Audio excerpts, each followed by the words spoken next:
Supreme court ने 30 हफ्ते की गर्भवती युवती को गर्भपात की अनुमति दे दी है। अदालत ने कहा किसी भी महिला को उसकी मर्जी के खिलाफ मां बनने के लिए मजबूर नहीं किया जा सकता। जजों ने युवती के अपनी पसंद और शरीर पर अधिकार को सबसे ऊपर माना और अस्पताल को प्रक्रिया पूरी करने का आदेश दिया। दरअसल सुप्रीम कोर्ट ने महाराष्ट्र की एक 18 साल की यौन उत्पीड़न पीड़िता युवती के हक में बड़ा फैसला सुनाया। अदालत ने उसे 30 हफ्ते की प्रेगनेंसी खत्म करने की अनुमति दे दी।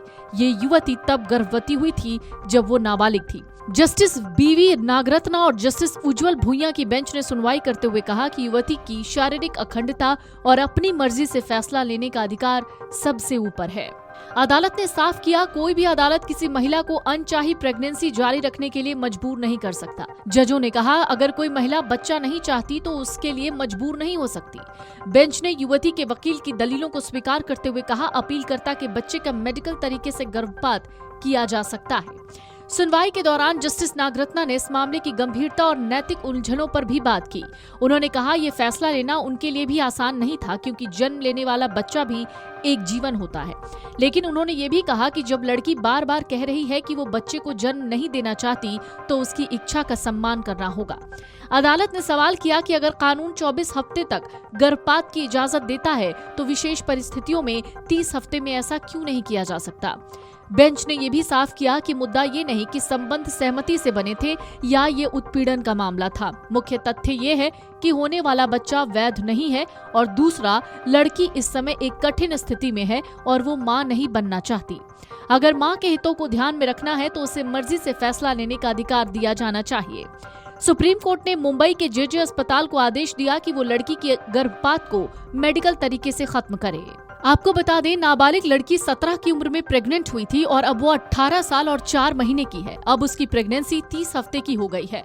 सुप्रीम कोर्ट ने कहा बच्चा एक दोस्त के साथ रिश्ते से हुआ और प्रेगनेंसी जारी रखना लड़की के लिए मानसिक और शारीरिक दोनों तरह से दर्दनाक होगा। आपको बता दें, ये गर्भ एक ऐसी लड़की का था जो गर्भ ठहरने के समय नाबालिग थी। ये फैसला सुप्रीम कोर्ट के जस्टिस बीवी नागरत्ना और जस्टिस उज्जवल भुइयां की पीठ ने सुनाया। अदालत ने आदेश दिया अस्पताल में सभी जरूरी मेडिकल सावधानियों के साथ गर्भपात की प्रक्रिया पूरी की जाए। यहाँ ध्यान देने वाली बात है कि अदालत ने सिर्फ एक केस में ये फैसला सुनाया है। अदालत ने माना है गर्भावस्था जारी रखना उसके लिए यानी लड़की के लिए मानसिक और शारीरिक रूप से गंभीर आघात का कारण बन सकता है। उसे सामाजिक कलंक का भी सामना करना पड़ सकता है।